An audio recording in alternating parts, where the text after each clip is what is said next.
केंद्रीय भारतीय जनता पार्टी ने राजस्थान के 200 सीटों पे विधायक प्रवास तय किया है।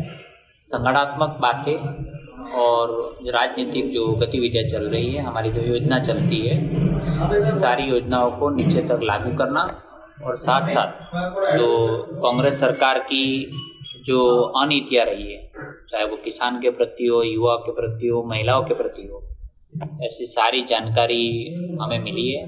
यह प्रवास के दौरान कोई ऐसा घंटा नहीं रहा हमारा 24 घंटे में से कि जहां 20 से ज़्यादा बार ट्रिपिंग आई हो।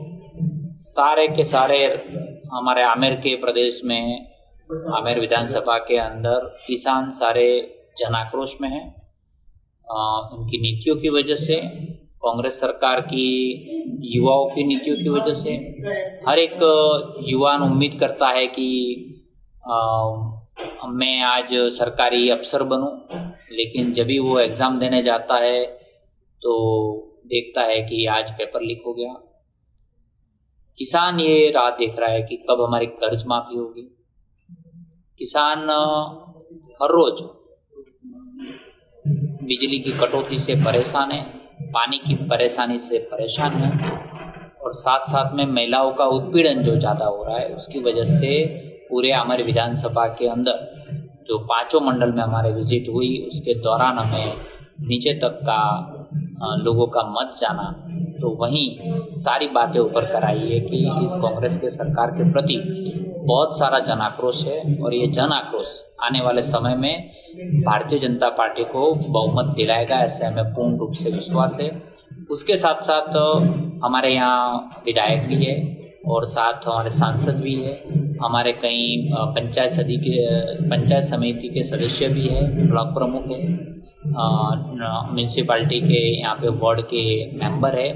इन लोगों के द्वारा जो विकास के काम कराए जाते हैं उसकी पॉजिटिविटी बहुत है और साथ साथ में वो जो काम करवाते हैं उसमें कांग्रेस सरकार किसी न किसी तरीके से उनका काम न हो, उनके दिए हुए सुझाव को न लिया जाए, ऐसी बायस रखकर जो सरकारें काम करती है, ऐसे लोगों को प्रजा आने वाले समय में जवाब देगी।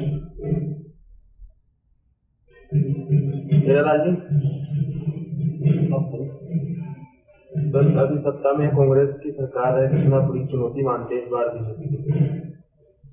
कांग्रेस की सरकार ने, जनता ने उनको आशीर्वाद दिया।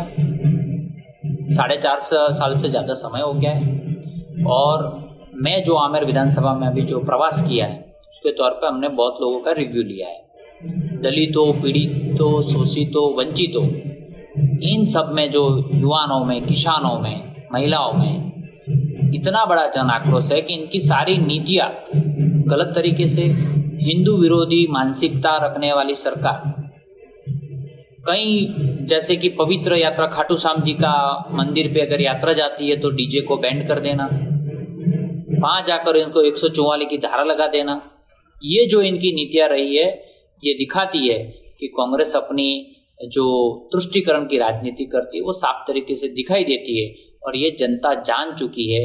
इसलिए जनता ही मांग कर रही है कि अब की बार सत्ता परिवर्तन करना है और राष्ट्रवादी पार्टी, भारतीय जनता पार्टी को लाना है। कांग्रेस की जो फ्लैगशिप योजनाएं हैं उनका भी इफेक्ट रहेगा चुनाव में? कांग्रेस की जितनी भी फ्लैगशिप योजना है, जैसे कि आप मोबाइल की योजना देख लीजिए, सारे के सारे मोबाइल जहां से लाए हुए वो मॉडल अभी अवेलेबल ही नहीं है, ऐसे मोबाइल लाकर दे दिया है। जबकि जनता ये कह रही है, बोल रहे फ्लैक्सी योजना के भी हमने 100 यूनिट बिजली फ्री कर दी है, जबकि 100 यूनिट बिजली के तौर पर उन्हें फ्यूल चार्ज बढ़ा दिए। जिनका 2000 रुपये बिल आ रहा था आज उनको 4000 आ रहा है, किसानों को 5000 आ रहा तो उनको 10,000 आ रहा है। तो क्या करे, जनता परेशान है कि एक बार आप बिजली फ्री की बात करते हो, 100 यूनिट की बात करते हो और दूसरी तरफ हमारा सरचार्ज बढ़ा दिया, फ्यूल चार्ज बढ़ा दिया, इसीलिए जनता परेशान है। आप ऐसे राशन की किट देख लीजिए, उन्होंने किट दी है, उसमें मिट्टी के कुछ मटेरियल मिला है। मैं नहीं कह रहा, जनता कह रही है, सब कह रहे हैं कि ऐसी हल्की क्वालिटी का माल दिया। सब में ठेकेदारों में आप बात कर लीजिए तो भ्रष्टाचार है। आपकी यहाँ सारे लोगों में एक ही बात होती है कि भाई करप्शन के बिना कोई बात नहीं होती। दिल्ली की एक राष्ट्रीय नेशनल की एक एजेंसी है जिन्होंने बताया कि करप्शन के मामले में राजस्थान अव्वल नंबर पे है। उसी तरह करप्शन के मामले में आप देखिए कि सचिवालय में खुद पैसा लेने की बात हो रही है, करप्शन लेने के बाद जो लाल डायरी की बात हो रही है। इसके साथ साथ देखे जाए तो हम खुद अफसर पकड़ा जाता है, कैश बरामद होती है सचिवालय से, तो जनता सब जानती है। इसीलिए इनकी जितनी योजना है, ये योजना पैसे इकट्ठा करने की योजना है और जनता सब जानती है कि लोगों को ये लाभ नहीं मिल रहा है। भाजपा अब की बार बगैर चेहरे के चुनाव लड़ रही है, जबकि राजस्थान में ये परिपाटी रही है कि फेस होना चाहिए। भारतीय जनता पार्टी का एक ही शीर्ष नेतृत्व ज्यादातर तो ये देखती है कि वो बीजेपी के तौर पे चुनाव लड़े, फेस के तौर पे चुनाव लड़ने का डिसीजन जो है वो शीर्ष नेतृत्व करता है।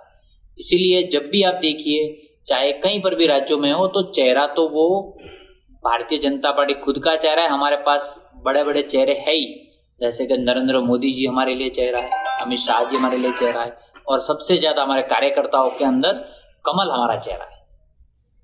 तो ये अशोक गहलोत जी ने चिरंजीवी योजना को पूरे भारत में सबसे अच्छी स्वास्थ्य की योजना बताई गई है, इसके बारे में आप क्या कहते हैं? उसका भी बुरा हाल है, किनको क्लेम नहीं मिल रहा है, बताते ये नहीं हो रहा, इसमें ये नहीं, जबकि नरेंद्र मोदी जी के नेतृत्व के अंदर ये योजना हमारे आयुष्मान भारत की चल रही है, उनको लागू नहीं होने दे रहे। इतनी इजी योजना है कि इनके लाभार्थी आप किसी भी राज्य में चले जाइए तो बहुत अच्छी तरीके से चलती है, यहाँ लागू नहीं होने दे रहे, नाम चेंज कर देते हैं। तो ये तो ऐसे ही बात हुई ना कि आप दे कोई हो रहा है, जैसे कि जल जीवन मिशन, तो सबको हर घर नल का वादा नरेंद्र भाई ने किया है, सारी योजना पैसा सरकार देती है, आप उनको लागू नहीं करने देते, बायस होकर सारी जगह ऐसे अपने ठेकेदारों को काम दे दिया है ताकि वो अपना काम ही ठीक तरह से नहीं कर रहे। कई जगह रोड खुदा के रख दिया, कि आधा काम करके रख दिया, छोड़ दिया है। तो आज पूरी तरह जनता त्रस्त है कि भी केंद्र की योजनाएं जो पैसा देती है उन पर आप काम नहीं कर रहे और लोगों को परेशान करने की, चाहे नरेंद्र अगर हर घर पानी आ जाता है तो क्या दिक्कत है सरकार को, कांग्रेस सरकार को क्या दिक्कत है? अगर पैसा नरेंद्र भाई की सरकार दे रही है, मोदी जी की सरकार दे रही है, भारतीय जनता पार्टी की सरकार आपको दे रही है तो उन वंचितों के विकास के लिए दे रही है जिनको पानी नहीं मिला। आज कई ऐसी बस्तियां हैं जहाँ सब कुछ तैयार है, सारी चीज तैयार है, टंकी तैयार है, पाइपलाइन तैयार है, नल तैयार है, लेकिन चालू करने के लिए परमिशन सरकार नहीं दे रही है। तो ये तो वैसा ही हुआ ना कि आप किसी को उनका न्याय देने के लिए आप बाधित कर रहे हो, तो जनता इसका जवाब देगी। सर, विधानसभा चुनाव आने वाले हैं और जो छात्र राजनीतियों के राजनीति की एक शुरुआत मानी जाती है, राजस्थान सरकार ने राजस्थान विश्वविद्यालय और मतलब पूरे राजस्थान में चुनाव को बैन भी किया है। चुनाव बैन किया है तो जवाब तो युवा देंगे ना, पेपर लीक हो रहा है तो युवा जवाब देंगे ना, है ना? तो ये तो जवाब आने वाले समय में ऐसे ही मिलने वाला है।